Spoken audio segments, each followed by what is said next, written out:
engines were finding life difficult. Workmen were mending the viaduct on the main line. The arches needed strengthening. Sir Topham Hatt did not want to close the railway while the work was done, and so repairs took a long time.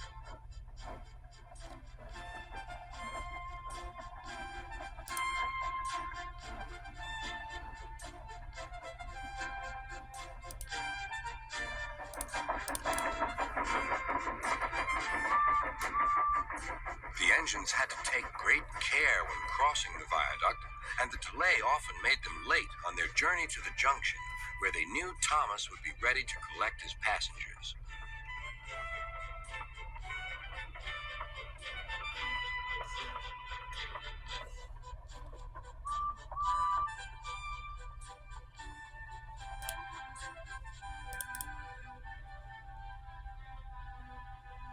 Thomas grew crosser and crosser. "Time's time," he grumbled. "Why should I keep my passengers waiting while Henry and James dawdle about all day on viaducts?" "Don't blame me," snorted Henry. "If we hurried across the viaduct, it might collapse, and then you'd have no passengers at all. What would you do then?" "Run my train on time, for one thing," retorted Thomas. He hurried away before Henry could answer. Bertie was impatient too. He was timed to arrive just after Thomas. His passengers found that instead of going straight from the bus to their train, they were kept waiting till Thomas arrived. Soon Bertie grew cross with Thomas. "Late again," he remarked, as Thomas panted wearily in.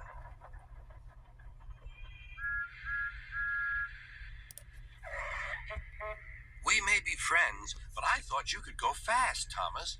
It's time we had another race. I reckon I could beat you now." Thomas let off steam loudly. "Rubbish!" he hissed fiercely.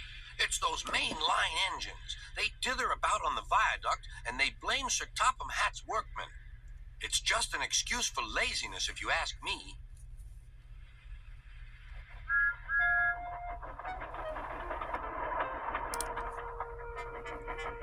One day, James was later than ever at the junction.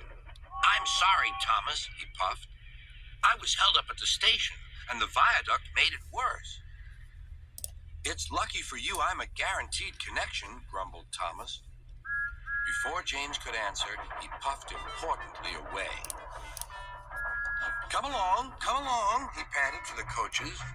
Annie and Clarabelle did their best, but Thomas soon found that he couldn't save much time.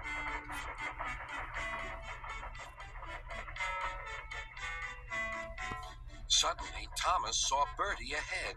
His radiator was steaming. "What's the matter?" asked Thomas. "You should be at the station by now. You're late." "I feel dreadful," moaned Bertie. "All upset inside, and driver says he can't make me better." "Thank goodness you're late, too. Can you take my passengers, please? They'll never get home otherwise." "Of course," agreed Thomas. He now felt sorry for Bertie and promised to get help at the next station. Thomas set off again. Already he felt much more cheerful, and Bertie's passengers, traveling in Annie and Clarabelle, all reached home safely. When Bertie was better, he came to thank Thomas. "I'm sorry I teased you about being late." "That's all right," replied Thomas. "I'm glad I could help. There are times when being late isn't such a bad thing after all." With a last cheerful greeting, the two friends went back to work.